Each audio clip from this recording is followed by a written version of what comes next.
이심 전심.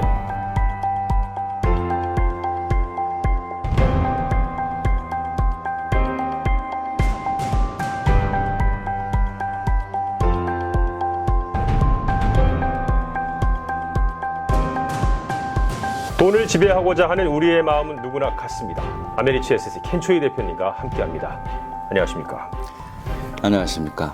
네. 자, 오늘 이심 전심 그 세 번째 시간 함께 하겠는데, 아니 계속해서 성공 투자의 이제 대원칙 중에 이제 일관성에 대해서 저희가 이제 알아보고는 있는데요.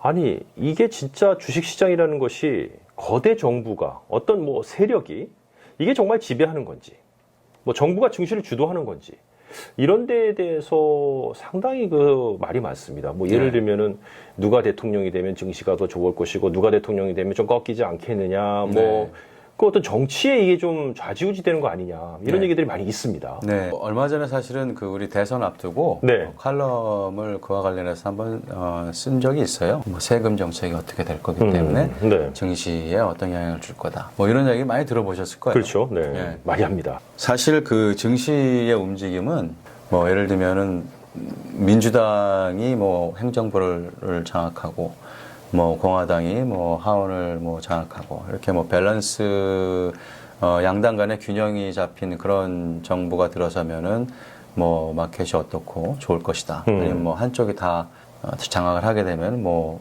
안 좋을 것이다. 뭐 이런 얘기도 많잖아요. 네, 많죠.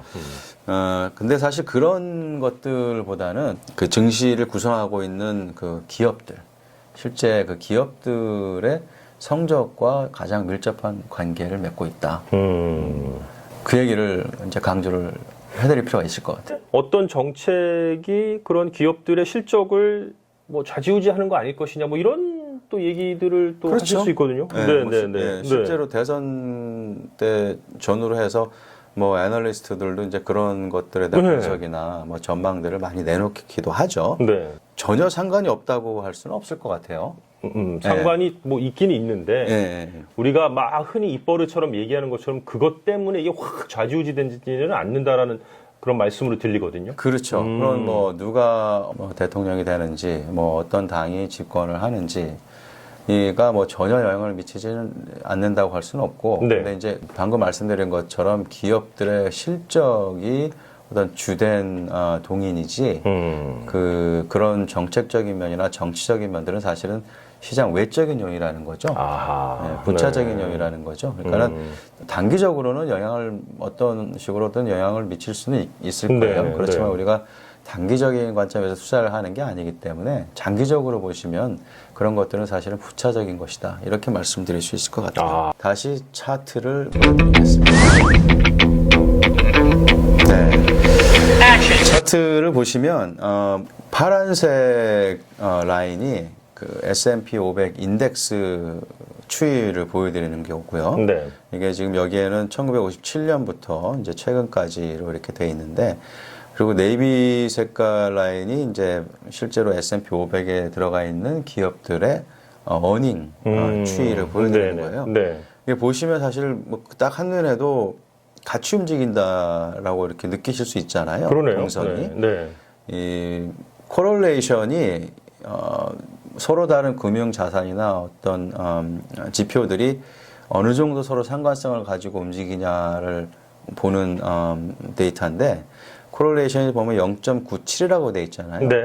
1이라고 그러면은 완전히 같이 일치한다는 거예요. 완전히 같이 움직인다는 건데, 0.97이면 뭐 사실상 1에 가깝죠. 그러네요. 시장 지수를 봤을 때 그 지수를 구성하고 있는 기업들의 성적과 100% 상관성을 가지는 일치하는 형태로 움직인다. 코럴레이션이 거의 1에 가깝다. 이렇게 보실 수 있을 것 같아요. 지난 57년부터네요. 지금 이렇게 보니까, 차트를 보니까.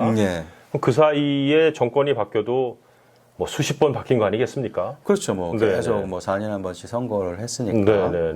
뭐 민주당이, 그리고 의회 같은 경우도 민주당이 뭐 집권했을 경우도 있고, 민주당하고 공화당이 나눠서 뭐 힘을 분점했던 시기도 있고, 뭐 그랬죠. 근데 이제 뭐 그거와 상관없이 일반적으로는 분점한 상태가 더 증시가 더 성적이 좋았다라는 뭐 그런 데이터도 있긴 한데, 뭐 한쪽이 했다고 해서 증시가 안 좋았거나 뭐 꼭 그런 건 아니에요. 그런 코렐레이션은 없어요. 무슨 당 때문이다, 무슨 정책 때문이다. 이런 거에 이 주식 투자에서는 일희일비를 하지 마라. 예. 그냥 그거를 너무 과민 반응을 하지 마라. 예.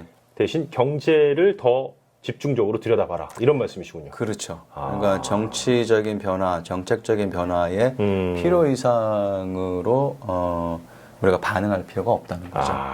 오히려 실제로 경제를 보고 그 경제를 구성하고 있는 기업들의 성적을 보시고 이제 그걸 기준으로 해서 이제 우리가 투자 결정을 하고 판단을 하시는 거라는 점, 그런 외적인 요인들은 너무 우리가 흔들릴 필요 없으시다. 네. 네. 저희가 어떤 일관성에 대한 이야기를 이제 말씀을 해주시기 위해서 이렇게 이제 해주셨는데 결국 이 정도는 꾸준함.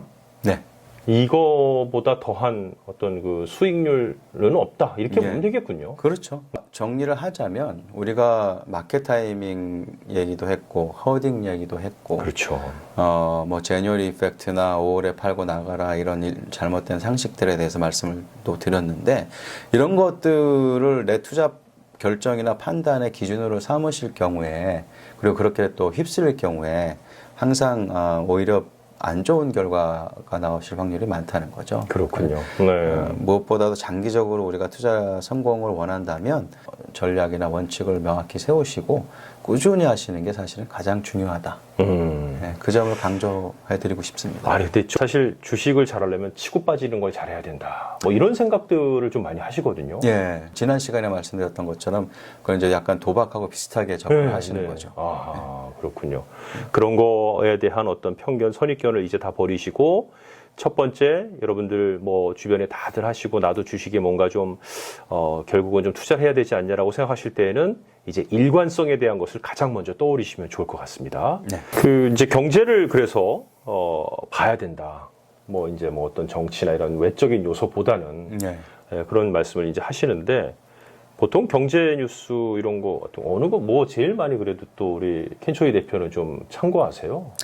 미리 이런 질문 하실 거면 좀 말씀을 해주시면 좋은데. 죄송합니다. 갑작스럽게. 뭐 많이 보세요? 진짜 궁금한데요. 왜냐면 저도 그거 보려고. 네. 다들 보시는 것도 저도 보고요, 일단. 뭐 월스트리트 보고, 뭐 CNBC도 계속 보고, 블룸버그도 보고, 뭐 그렇게 하는데 또 이제 저희들은 아무래도 자문사니까 저희들이 이제 같이 일하는 파트너 그 머니 매니저들이 있잖아요. 네. 그쪽에서도 이제 리서치 페이퍼들이 항상 나오거든요. 그러면은 그 전문가들끼리 보는 그런 게 있군요. 그 리서치 페이퍼들이 있으니까 그런 것들도 같이 늘 좀 팔로우 하려고 그러고. 금융과 찌라시가 도는 거군요, 한마디로. 뭐 찌라시는 아니고 좀 공부 좀 한 사람들이 이제 뭐 내놓는 그런 보고서 같은 것들이나 RI 쪽에 있으면 이제 그 인스티튜션 기관들 사이에서 공유하는 또 그런 리서치들이 있거든요. 그러니까 그런 것들도 항상 보고 그렇게 하고 있습니다. 그리고 그 내용들을 저희들이 정기적으로 저희 뉴스레터나 블로그나 뭐 이런 것들을 통해서 사실은 공유를 하려고 계속 하고 있거든요. 그렇군요. 그래서 꾸준히 저희 클라이언트 분들한테는 그런 마켓과 관련된 소식들을 저희들이 그 안에서 좀 선별해서 공유하려고 노력을 하고 있습니다. 네. 아메리츠 에셋의 뭐 블로그라든지 뉴스레터 같은 것들은 저 밑에 이렇게 좀 할 테니까 좀 참고하시면 좋을 것 같아요. 그런 거에 또 글도 올리시고도 하시는군요. 이렇게 다 보신 거를 이제 분석하셔갖고. 알겠습니다. 네. 자, 이제 저희가 두 편에 걸쳐서 일관성에 대한 얘기를 좀 드렸습니다. 여러분 정말 일관성을 갖고 하셔야 되는데 그 두 번째 보통 이제 3대 원칙 가운데 두 번째가 용기예요. 네, courage. 용기. 용기라는 거는 참 많은 것을 그 안에 좀 포함하고 내포하고 있거든요. 그래서 다음 편부터 또 용기에 대한 말씀을 좀 해주시겠다고요. 제가 아마 저희들이 뭐 이렇게 비싼 물건 살 때 용기가 필요하거든요. 그렇죠. 왜냐하면 집에서 쫓겨나지 않으려면은 용기를 내서 지름신이 강림하시면 딱 이렇게 할 수 있는 건데 뭐 그런 거 비슷한 건가요? 네, 비슷하다고 보실 수 있는데요. 이 시리즈를 우리가 같이 시작하면서 우리 투자에 대해서 물론 뭐 종목 얘기도 할 수 있고 뭐 마켓 데이터에 대해서 말씀을 드릴 수도 있고 하지만 좀 투자에 대해서 좀 제가 철학적으로 역사적으로 우리 접근을 한번 해보겠다고 말씀드렸잖아요. 이제 다음 시간부터는 용기에 대해서 투자와 용기가 어떤 관계가 있는지, 어떤 의미가 있는지, 또 깊이 함께 고찰을 해보도록 하겠습니다. 네. 투자에 대해서 조금 다른 시각으로 접근하고 있습니다. 여러분들 많이 함께해 주시고요.